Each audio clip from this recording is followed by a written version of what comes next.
बिस्मिल्लाहिर्रहमानिर्रहीम, अस्सलामुअलैकुम। लाखों करोड़ों दुरूदो सलाम मोहम्मद मुस्तफ़ा सल्लल्लाहु अलैहि वसल्लम और आले मोहम्मद पर। मैं हूँ उमर दराज गोंदल और आप मेरा यूट्यूब चैनल देख रहे हैं। नाजरीन, पेशावर जलसे के हवाले से तो ख़बरें आपको मौसूल हो रही होंगी कि जलसा कैसा है, मीडिया के अंदर इस वक्त कौन फ़ोन्स कर रहा है, और हत्तल मकदूर कोशिश ये है कि इमरान खान की तकरीर को किसी हद तक रोका जाए। लेकिन आज मेरे पास जो खबर है वो सिर्फ तकरीर को रोकने तक नहीं है, बल्कि मेरे पास जो खबर है वो ये है कि इमरान खान के ऊपर कातिलाना हमले की खबरें हैं।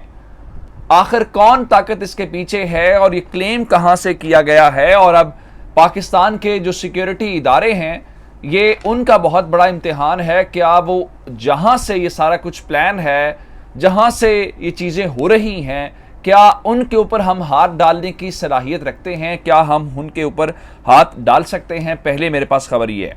दूसरे नंबर के ऊपर चल के, इस वक्त नून लीग ने बाकायदा तौर पे तहरीक इंसाफ के कारकुनों के ऊपर भी हमले की डेडलाइन और धमकियां दे दी हैं, और तहरीक इंसाफ वाले जाहिर बात है इसके ऊपर गुस्से में है। और बात सिर्फ पाकिस्तान तक नहीं है, बल्कि पाकिस्तान से बाहर भी एक काम शुरू कर दिया गया है। एक सिफारत खानों के जरिए है, दूसरा लंदन के अंदर एक अहम रिहाइशगाह जिसका ताल्लुक इमरान खान के साथ है, जरा निजी किस्म का ताल्लुक है, उसके ऊपर भी इस वीकेंड के ऊपर घेराव करने का फैसला कर लिया गया है। और उसके बाद क्या तहरीक इंसाफ इस्तीफे वापस ले रही है?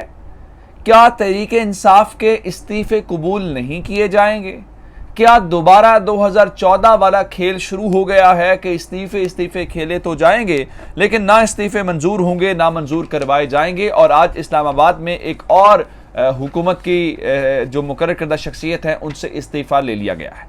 ये तमाम डिटेल्स आपके सामने रखूंगा, लेकिन अगर आपने अभी तक चैनल सब्सक्राइब नहीं किया और आप चाहते हैं कि आपको मुस्तनद और बरवक्त खबरें मिलती रहें, तो हमारा चैनल सब्सक्राइब कर लीजिए, बेल आइकन के ऊपर क्लिक कर लीजिए ताकि हमारी आइंदा आने वाली वीडियोस बर वक्त आप तक पहुंच रहे।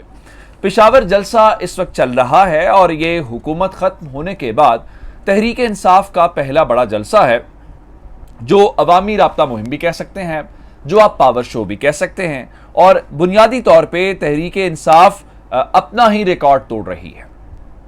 और एक ख़ास बात यह है कि आपने आज से पहले कभी रमज़ानुल मुबारक के अंदर किसी सियासी जमात का इतना बड़ा जलसा देखा है, या जलसा करने की कोई ऐसी कोशिश की गई है तो कोई माजी करीब में उसकी मिसाल नहीं मिलती। तो ये फिर या तो सेल्फ कॉन्फिडेंस है या फिर तहरीक इंसाफ को अपनी जीत का इतना यकीन है जिसको इमरान खान इस हद तक लेके जा रहे हैं। दूसरी जानिब इमरान खान की तकरीर रोकने के लिए मीडिया के अंदर भरपूर कोशिश की गई है कि इसको जितना कम किया जाए, इसकी ऑडियंस जितनी कम हो सके, ये भरपूर कोशिशें हुई हैं।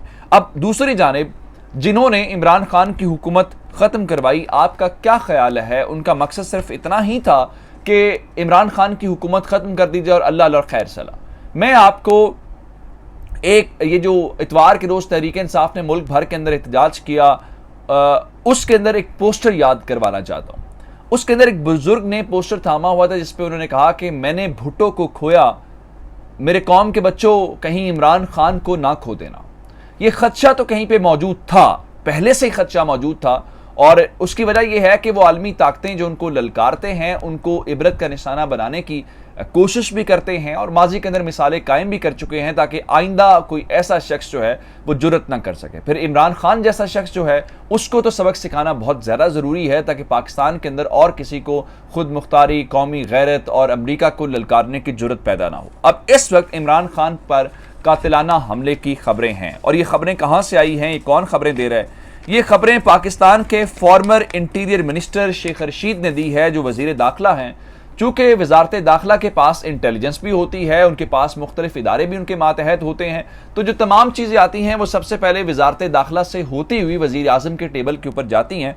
तो अभी 2-3 दिन ही हुए हैं इस हुकूमत को ख़त्म हुए हुए, तो इसका मतलब ये है कि शेख रशीद और वजारत दाखिला के पास जो इंटेलिजेंस है वो बहुत क्रेडिबल होगी। उनके मुताबिक अब बैनुल-अक़वामी ताकतों का सिर्फ एक ही टारगेट है कि इमरान खान को ठिकाने कैसे लगाना है, और अब इमरान खान की वो जान के या ज़िंदगी के पीछे पड़े हुए हैं। अगर फिलहाल फौरी तौर पे उसके ऊपर अमल दरामद करना मुश्किल हुआ क्योंकि अभी हुकूमत से हटे हैं, प्राइम मिनिस्टर की सिक्योरिटी है, तो पहले मरहले के अंदर इमरान खान को जेल के अंदर पहुंचाया जाएगा और जेल में पहुंचाने के बाद अगला फेज शुरू हो सकता है। जेल में पहुंचा के तो वो स्लो पॉइजनिंग कर सकते हैं, जेल में पहुंचाने के बारे से तो बहुत कुछ उनके पास ऐसी ऑप्शंस होती हैं। लेकिन शेख रशीद की इस खबर के बाद मैं ये समझता हूं कि ये पाकिस्तान के जो सिक्योरिटी के इदारे हैं, पाकिस्तान के जो इंटेलिजेंस के इदारे हैं, ये उनका बहुत बड़ा इम्तिहान होगा कि वो इस चीज़ को काउंटर कैसे करते हैं और पाकिस्तान के फॉर्मर प्राइम मिनिस्टर की किस तरह से हिफाजत करते हैं। लेकिन तहरीक इंसाफ वाले इस वक्त बिखरे हुए हैं और वो जाहिर बात है वो गुस्से के अंदर हैं, उनके लोगों के ऊपर भी जो है छापे मारे जा रहे हैं, उनकी गिरफ्तारियां हो रही हैं। लेकिन नून लीग दूसरी जानिब पूरी इश्तियाल अंगेजी कर रही है। तारड़ ने प्रेस कॉन्फ्रेंस के अंदर ये कहा है कि आपने मैरिट के अंदर जो कुछ देखा है, अब ये समझ लें ये हमारी पॉलिसी है। पॉलिसी इस तरह से है कि अब जो भी नारा लगाएगा तहरीक इंसाफ का शख्स, तो नून लीग की जानिब से अब बिल्कुल इसी तरह से जवाब दिया जाएगा, जिसका मतलब यह है कि हमला किया जाएगा। जिसको आप ये कह सकते हैं कि वो खुला वायलेंस की बात कर रहे हैं कि अब दमादम मस्त कलंदर करेंगे। लेकिन मजाल है कि आपके वो सहाफती दोस्त, मजाल है वो जो उसूलों की सियासत करने वाले हैं, जो कहते हैं कि डेमोक्रेसी इज बेस्ट रिवेंज, जो कहते हैं कि वो अदम तशद्दुद के कायल हैं, उनकी जानिब से किसी के उन्होंने मजम्मत की। दूसरी जानिब कल तुर्की में आपने देखा कि पाकिस्तान के सिफारत खाने ने बयान जारी किया, जी तुर्की के अंदर एहतजाज करना, इमरान खान से हमदर्दी का इजहार करना यहाँ के कवानीन के मुताबिक गैर कानूनी है। तो अगर आप ऐसा कुछ करना चाहते हैं तो आप जी पहले वहां से इजाजत लें। अब यही बात अबू धाबी से आई है, वहां पे जो हमारी एम्बेसी है उसने कहा है जी अबू धाबी के अंदर मुजाहरे करना, इस किस्म की गैदरिंग्स करना जो है वो गैर कानूनी है। तो इसलिए अगर आप ऐसी कोई एक्टिविटी करना चाहते हैं तो इसके लिए ज़रूरी ये है कि आप अवॉइड करें और ऐसी किसी भी गैर कानूनी सरगर्मी का हिस्सा ना बने। अब सवाल ये पैदा होता है कि अगर शहरी कहीं भी अपनी राय का इजहार कर रहे हैं तो क्या वो अब जो हमारे एम्बेसी के लोग हैं,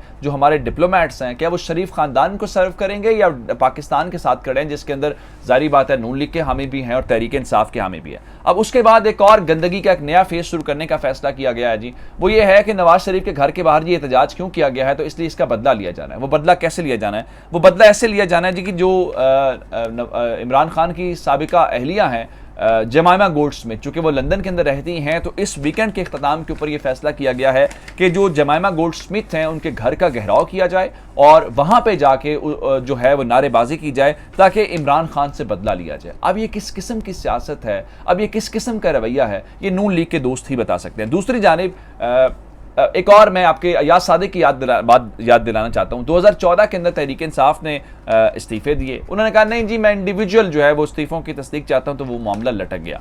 अब इस वक्त इस्तीफों के मामले के ऊपर सियासत का वही काम शुरू हो गया 2014 वाला। एक उन्होंने इल्ज़ाम ये लगाया कि तहरीक इंसाफ के अरकान ये उनके पास आके कह रहे हैं कि उनकी पार्टी ने उनसे ज़बरदस्ती इस्तीफे लिए हैं, इसलिए जी आप हमारे इस्तीफे जो है कबूल ना करें। अब सवाल ये है कि अयाज सादिक साहब का 16 तारीख को एक स्पीकर का जो इंतखाबी अमल है उसका शेड्यूल जारी कर दिया गया है कि 16 को स्पीकर का इंतखाब होगा। इसका मतलब ये है कि डिप्टी स्पीकर जो है उनका खेल भी ख़त्म हो जाएगा। अब जो 16 तारीख है वो इम्पोर्टेंट इसलिए है कि 16 को ही वज़ीर आला का इंतखाब भी होना है और इस सिलसिले में जो चीज़ें। अच्छा एक और बात जो है कि एक तरफ वो कह रहे हैं जी ज़बरदस्ती इस्तीफे लिए जा रहे हैं, दूसरे नंबर के ऊपर वो कह रहे हैं कि जो कौमी असम्बली का अमला है उसको ये कहा गया है कि वो फौरी तौर पे जो इस वक्त क्या कहते हैं कि इस्तीफे हैं वो कबूल किए जाएं, और उनके मुताबिक उन्होंने फौरी तौर पे कहा अगर ऐसी कोई चीज़ की गई तो इसके लिए ज़रूरी ये है कि आपको अदलिया का सामना करना पड़ सकता है। अब सवाल ये है कि क्या इस्तीफे कबूल करने का दावा किया जा रहा है, क्या ये कहा जा रहा है कि ज़बरदस्ती लिया गया? ये अजीब से दो तरह के मुनाफिकत है, इसके ऊपर किसके ऊपर यकीन करें। चैनल सब्सक्राइब करिएगा। आपकी इस बातों का बहुत शुक्रिया। खुदा हाफिज़।